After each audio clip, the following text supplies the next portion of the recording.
item 6. This is a presentation from the City Council's Ad Hoc Budget and Revenue Committee. Some time ago, not very long ago, the Council gave very specific direction to your Ad Hoc Budget and Revenue Committee regarding assisting the community in taking a look at potential affordable housing revenue stream measures. The Council's committee consists of Council members Newsom, Brown, and myself, and we would like to report back to you. You folks gave us a very specific task, and that was within a specific period of time have used the resources available, made available by the Council to the subcommittee for conducting a public research poll regarding voter attitudes concerning a draft housing revenue measure. Tested out a number of questions around that about what were high priority issues for the community with regard to affordable housing and homeless, capital outlay side of those issues. And the results came back, and we'll discuss them in a little more detail as we move along. That was made available to all of the members of the public, not only those who showed up, but posted on our website. As we began this effort, the Santa Cruz County Civil Grand Jury also issued a series of reports, one of which is entitled Housing Our Workers, Essential Workers Need Affordable Housing, which certainly works hand in glove with the assessment that this body has made over time that certainly essential workers do in fact need affordable housing, and part of the objective of giving the Ad Hoc Budget and Revenue Committee portfolio to work on this issue was exactly for this purpose identified by the Civil Grand Jury. The other task that was given to us was to conduct a series of community meetings in which the community would have the opportunity to use the research that the city paid for as a way to think about how to color inside the lines, if you will, that the poll provides information about the public attitude and priorities, and the work of the public in these 3 meetings is to see how they might be able to how the city can assist the public if the public would wish to take the initiative and move along with regard to a possible funding measure. What I'd like to do is turn now to Councilmember Brown for a quick report on our first meeting that took place. Councilmember. Thank you, Mayor. I want to thank my colleagues on the Budget and Revenue Committee for participating in this, and really a big thank you to staff as well for all of the work that you put in. Sorry. So it was, I'll say the first meeting was an introduction, an overview of the process. We brought quite a, energetic group of people together showed up for that meeting. I see some head shake nodding, people who were there. It was an opportunity to kind of go through some of that overview, the need for affordable housing. Also to, there's a slide, the next slide, I just want to just mention to preview this amazing tool that the city is now making available, which you can track housing, affordable housing projects, and get more information about them. So this is an incredible tool. I just want to thank you for making it available. It was a great place to kind of bring this out, and I hope that folks will really use it. So what we did at that meeting was, really go over the kind of a discussion about, what kind of measure we were going to try to, people were interested in, I guess, the community, proposed uses of the funding. So one of the questions was in breakout groups, everybody went in breakout groups, did really great group work. It was great to see people from kind of different, I'm just going to add a little editorial here, different, interest groups within the county, different, or within the city, different kind of perspectives coming together to have those conversations, and a really welcome kind of opportunity there. And then we kind of just talked about forecasting for the next meeting, that we would have polling information available and begin to refine some of that conversation. I will say that the list that folks came up with, in spite of some directed questions, was robust, and so there's a lot that kind of got covered, which we won't go into the weeds here, but it was clear there was a lot of interest in moving forward with something, and a lot of really great ideas coming to the table. Some of it was messy, but also very interesting. So I'll leave it there and pass it off to Councilmember Newsom to talk about the next two meetings. Thank you, Mayor Keeley and Councilmember Brown, and thank you for your work on the committee and in these meetings. And also, I want to thank the staff for all their work that they did putting these meetings on. They did a really excellent job. The second meeting focused on the details of a potential measure. And this meeting began with the presentation of the results from a public opinion poll conducted on the public's thoughts on a potential measure. And the top line polling results showed that around 63 to 65% of community support for a measure, and support for a measure that includes funding for affordable workforce housing and funding for infrastructure and housing that addresses homelessness. Participants then broke into groups, debated on what the top three priorities for a proposed measure should be, or what they thought the top three priorities should be, and then reported back to the committee their thoughts. And then the third and final meeting focused on a draft measure. This meeting began with the presentation of a draft measure based on feedback from the first two community meetings and polling research results and legal review. And the meeting also included group work with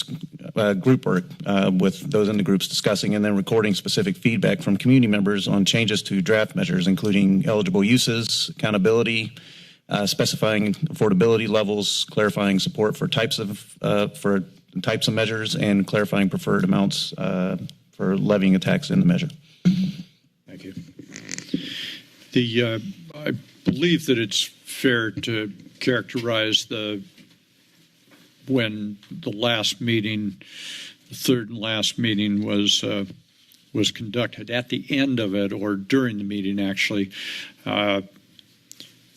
we took a quick people poll, the folks who were there, asking if they felt that they were ready to coalesce behind something, or if they feel that more consultation with each other, more meetings might make sense. And so the vast majority of folks who were at meeting number 3 said they would like to have a couple of more community meetings, insofar as they felt that progress was being made, communication lines were opening up, but that 3 meetings was not going to be sufficient time for them to be able to get to goal. Following that meeting, it was the judgment of the city attorney that the city has gone now as far as we can go, and as far as we can go was incorporated in your original direction to us. So we have now completed that. A number of folks at those meetings and subsequently have indicated that they are desirous of taking this work product from here and continuing to refine it and see if folks who are in fact interested in this can coalesce behind something over the course of the next little while. So in my judgment, the city has provided very sufficient resources to help focus the conversation, to assess whether or not the need is there, to engage the community in a thoughtful conversation about potential measures. And as I say, you will probably hear from folks today who are either call in or whatever it may be, who are indicating they would like to take this from here and continue to move forward. So this is the completion of the city's formal activity in this. Council members may choose individually to participate in other activities that are not formally part of this to continue with the community's interest in moving something forward. We would be glad to answer questions if you have them. Okay, all right. And certainly. On my talking points, I was so excited that I did want to say that the out of these meetings, we have a mailing list of 75 people who showed up and were interested, and so I think that was really great to see. And so the idea that there are folks from among this 75 and hopefully more joining we'll try to move something forward is worth noting as well. And so I'll leave it there. Thank you. Let me ask if there's anyone with us today who might wish to comment on this item. This would be the opportunity to do so. Good afternoon. Good afternoon. Bill from afar. I would like to sincerely, from the bottom of my heart, thank Mayor Keeley for his farsighted and healing effort to create a community process. Am I doing this right? No. To discuss our extremely challenging housing crisis in Santa Cruz.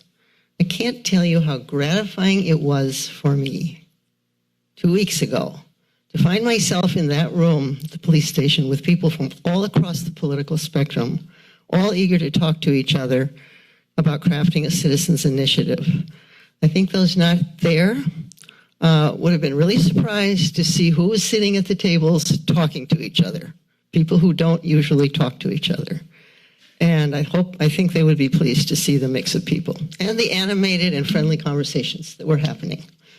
I recall that Ryan Coonerty wrote an op-ed piece criticizing recent initiatives in Santa Cruz for not soliciting community input in the development of our initiatives.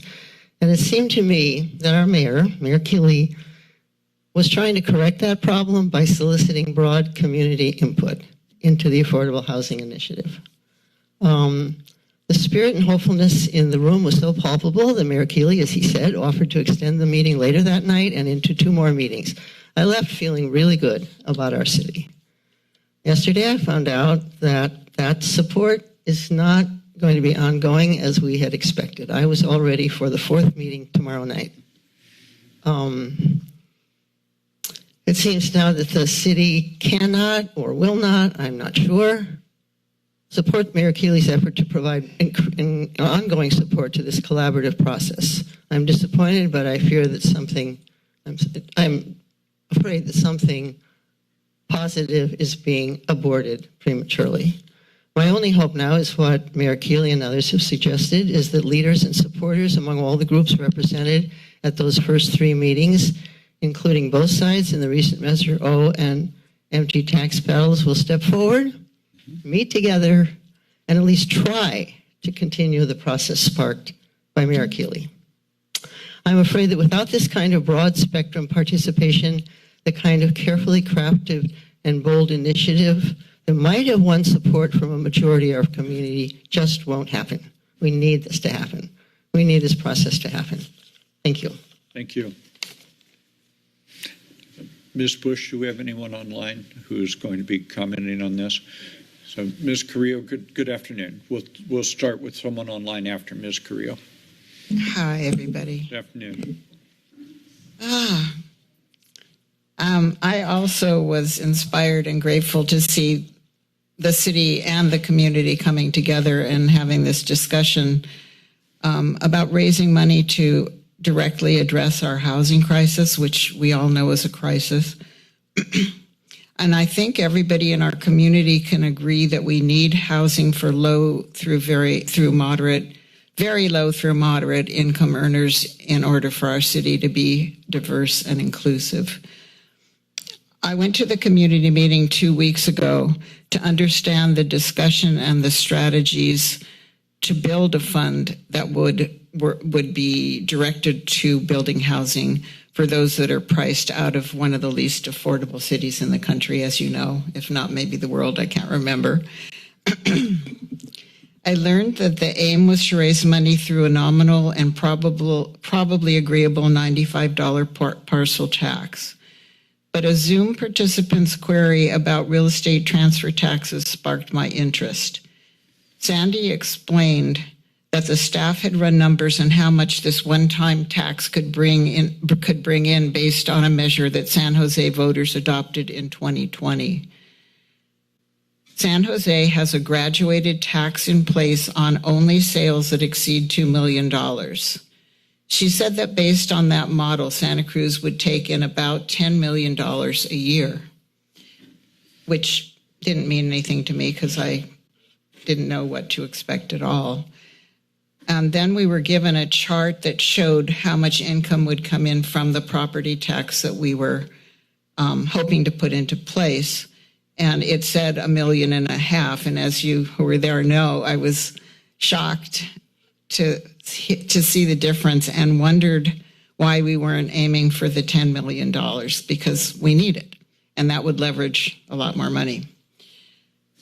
So I went home and I started doing research, which I love to do. And I discovered that the current trend in city fundraising is actually implementing real estate transfer taxes in, I don't know if I said California, but in California. And in the past few years, 21 cities have actually adopted various forms of it, kind of geared for their own situation.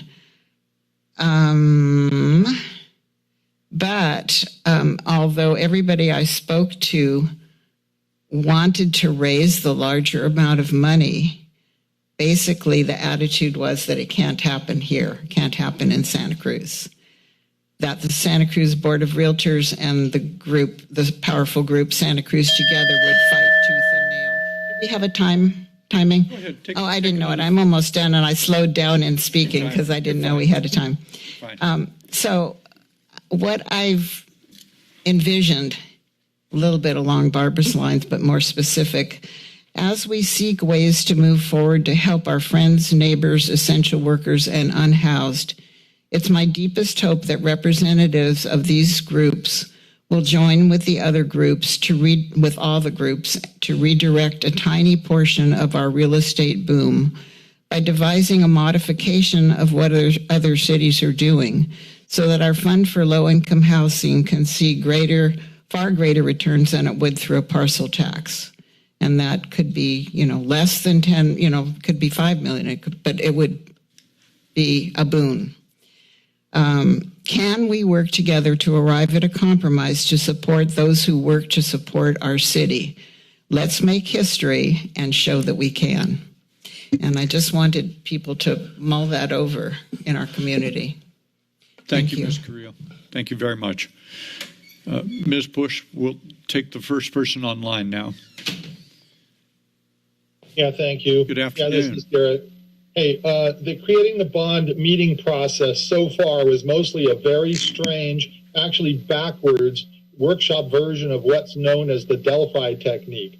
In the reverse of that method, the wrong people run the meeting who talk selectively, the wrong people ask only their questions, and the public gets little time to speak or carefully consider what is supposed to be a public initiative was very rushed, including little time to consider a 9-page, very vague, lawyered up, very fine print initiative that the government gave us.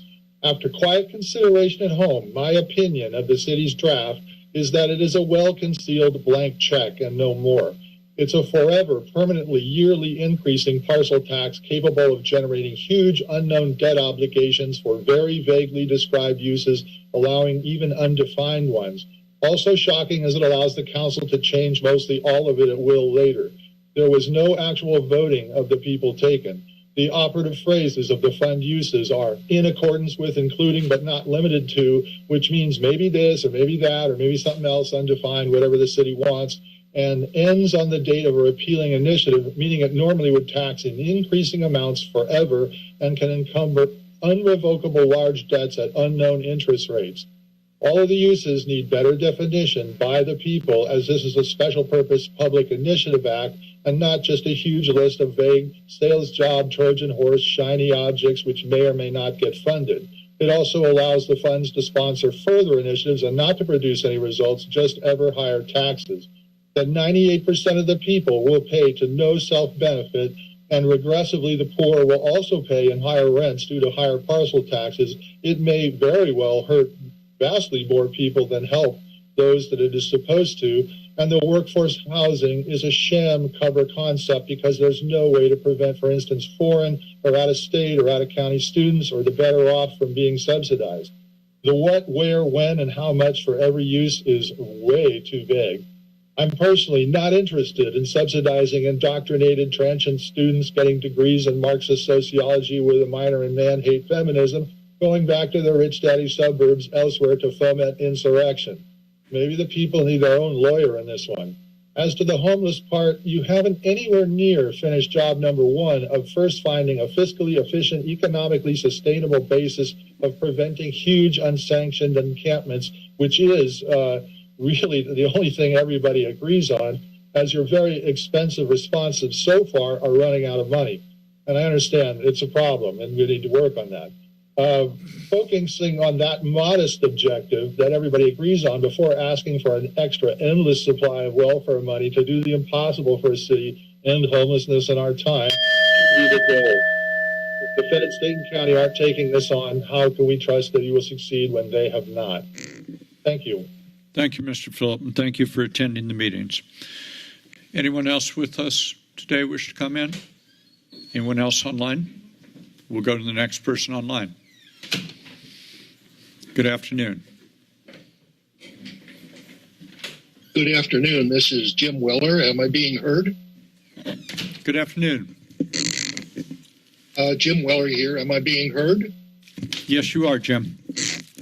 Okay, good. I'm remote and I couldn't tell. I, too, would like to very much thank and appreciate the initiative of the mayor and the city council members' budget committee to facilitate the process that has begun. I'm very favorable toward continuing the process. Obviously, we all agree that we need much more funding to support affordable housing.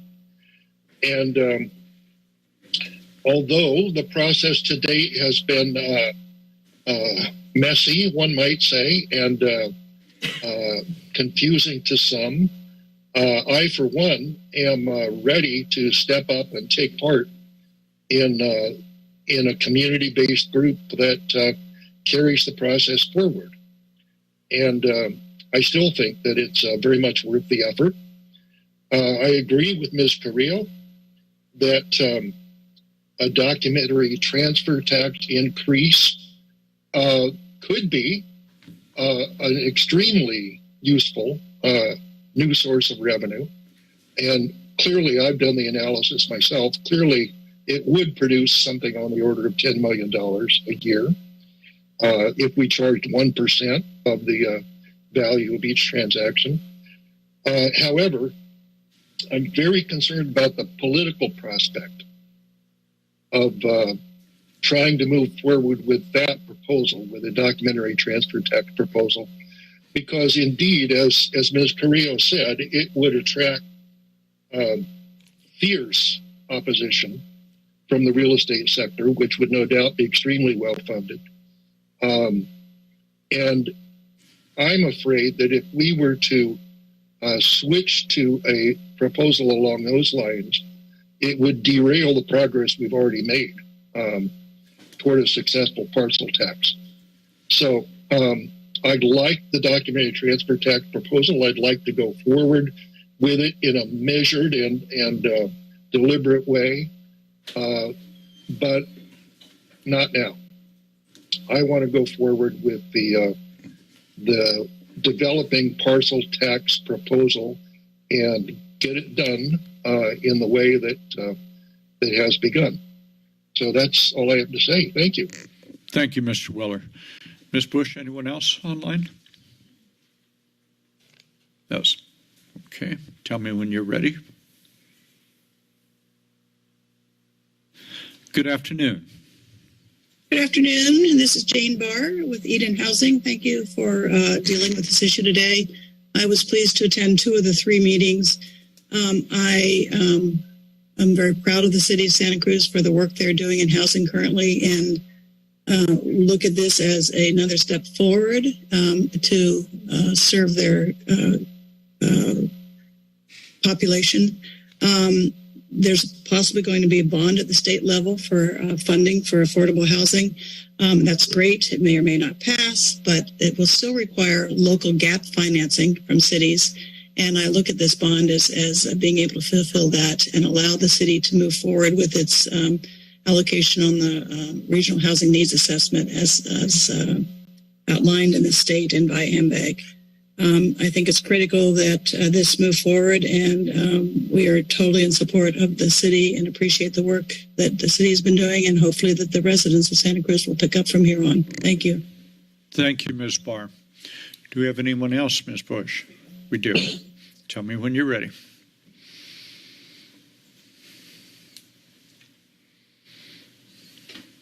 Thank you. Good afternoon. Good afternoon, Mr. Mayor and council members. Thank you for taking up this important issue. I am very appreciative of the work that you've done up to this point. The public opinion poll showed a real appetite on the part of city residents and voters about making something happen. The draft work and the overall heavy lifting that your city staff, including city attorney and economic development director, was really kind of heroic on short notice. So I'm just appreciative of the work that you've all put into this so far. It's clear that conversations need to continue. You know housing is hard, but we appreciate that you have a good faith determination to do the best you can. And I just want you to know that we are here with you as these important conversations continue, and hopefully we can make progress. I will end with this. Housing is hard. I don't have to tell you that. Even if a bond passed and raised between $2 and $3 million a year, that will not solve all of the problems. So kind of an all hands on deck, all tools in the toolbox approach is going to be required. But this is one important element that can be achieved. And I look forward to participating in that process. Thank you. Thank you, Mr. Goldenkrantz. Thank you for your participation in the meeting so far. Ms. Bush, anyone else? We're all? Okay. If I could conclude with these comments. One, I want to take a moment, spend some time on what the staff did on this. Within the bounds of what the law allows, the staff was enormously helpful. I'll start with the city manager's office. Thank you for the work you did to find a vendor and structure a public opinion research document that provided very good information for the public, the council, and others to use. Your office was the pointy end of the spear in getting that work done. We very, very much appreciated. City Attorney, thank you very much for your repeated drafting efforts as this was moving along. Ms. Lipscomb and your team, thank you for the data and information that helped everyone, irrespective of what your information level was. Everyone got educated and smartened up through that 3-week process, and you were a key to that. Other members of the city manager's staff, both communications and your deputies, were enormously helpful, as was Mr. Butler and other city staff who assisted the public in their work during these meetings.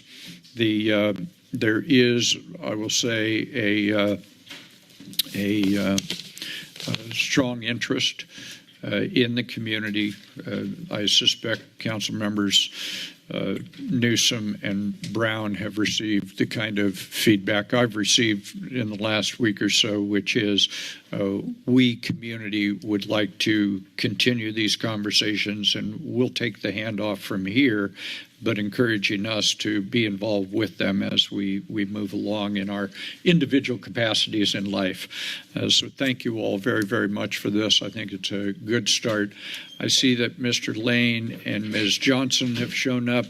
I'm going to go a little bit out of order. If you have comments on this item, please feel free. We're just wrapping it up right now. So, yes, there you go. Make a fast run to the dais there. Mr. Former Mayor, sir. Thank you so much for giving me a chance. I just rushed down here as soon as I knew it was time, but I didn't get here quick enough. Don Lane, and I'm part of several affordable housing organizations, but I'm not speaking on behalf of any of those. But speaking personally, I've been very involved, as many of you know, in trying to find affordable housing funding solutions for this community for many years. And I just want to express my appreciation to the council that you are carrying that forward, creating a new opportunity to pursue that. And just as an individual and as a member of some organizations, I will be one of those who will take the handoff with the opportunity you've created and try to move something forward in this community. So it's so important. People who are without affordable housing right now are counting on not just you, but all of us in the community to take some serious steps on this. We're really constantly losing people in this community who cannot afford to live here anymore. We need them all here. So I just appreciate the work you've done to set this up, and I want to keep working with you to make something happen. Thanks. Thank you, sir. Ms. Johnson, good afternoon. Hi, good afternoon. I'm glad I made it on time. Yeah, go ahead.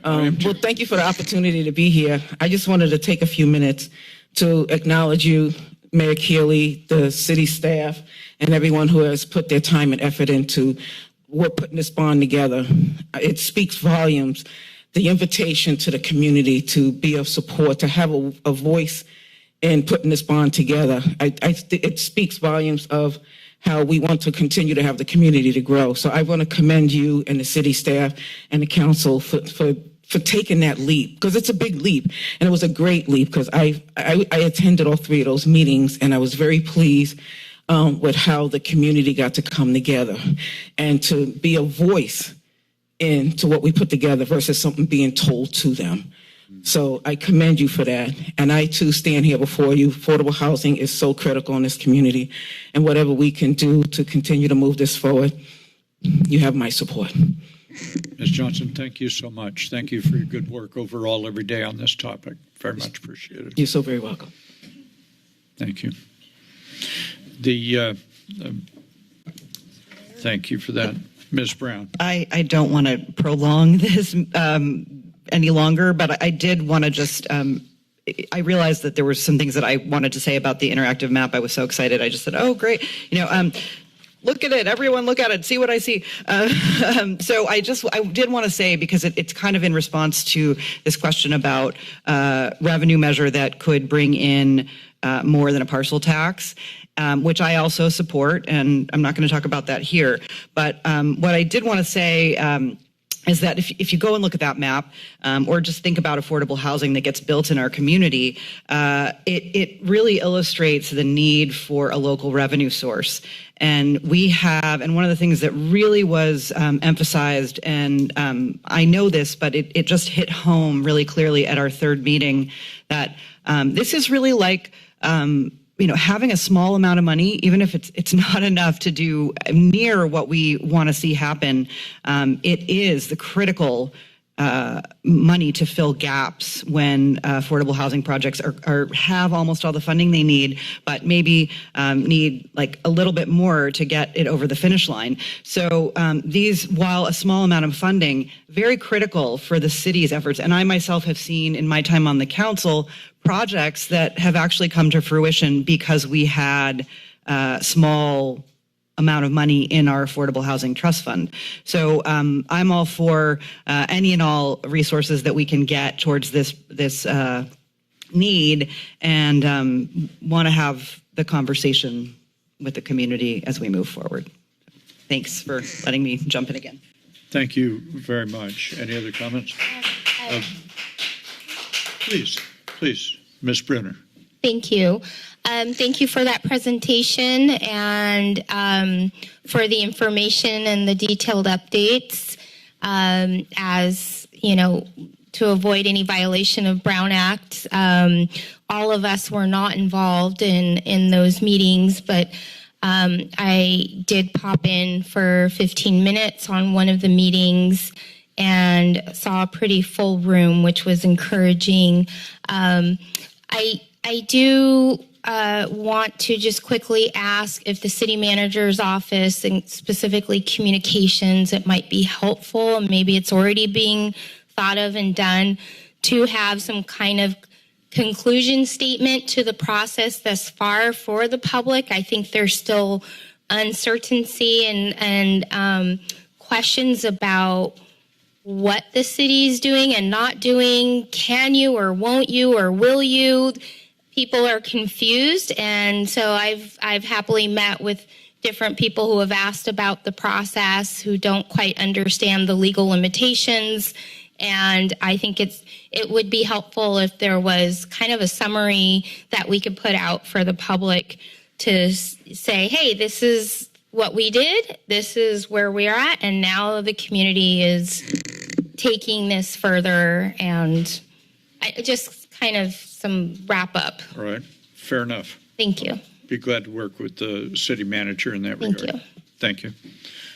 Further questions, comments, observations? Very last comment is there's been references made to it's messy.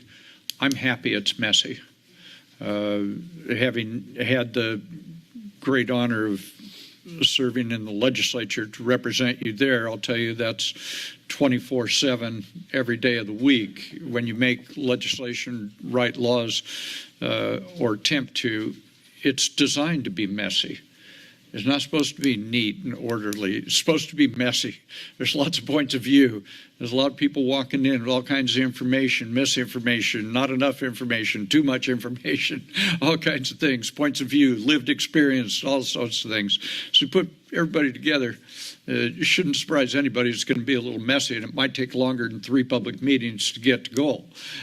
So be glad to get that piece of information out. Those of us who've been part of this want to continue on. I certainly do. Appreciate Mayor Lane and Andrew Goldenkrantz and others who are began working the next day among themselves, reaching out to the people who were in these community meetings, and they are picking up the ball and going to be moving forward. So here's for striking a blow for messiness. I think it's a good idea to be messy, because that's how you end up with good product, as things get messy to start with, and then they get a little more organized as you move through time. But thank you to everyone who's been involved in that.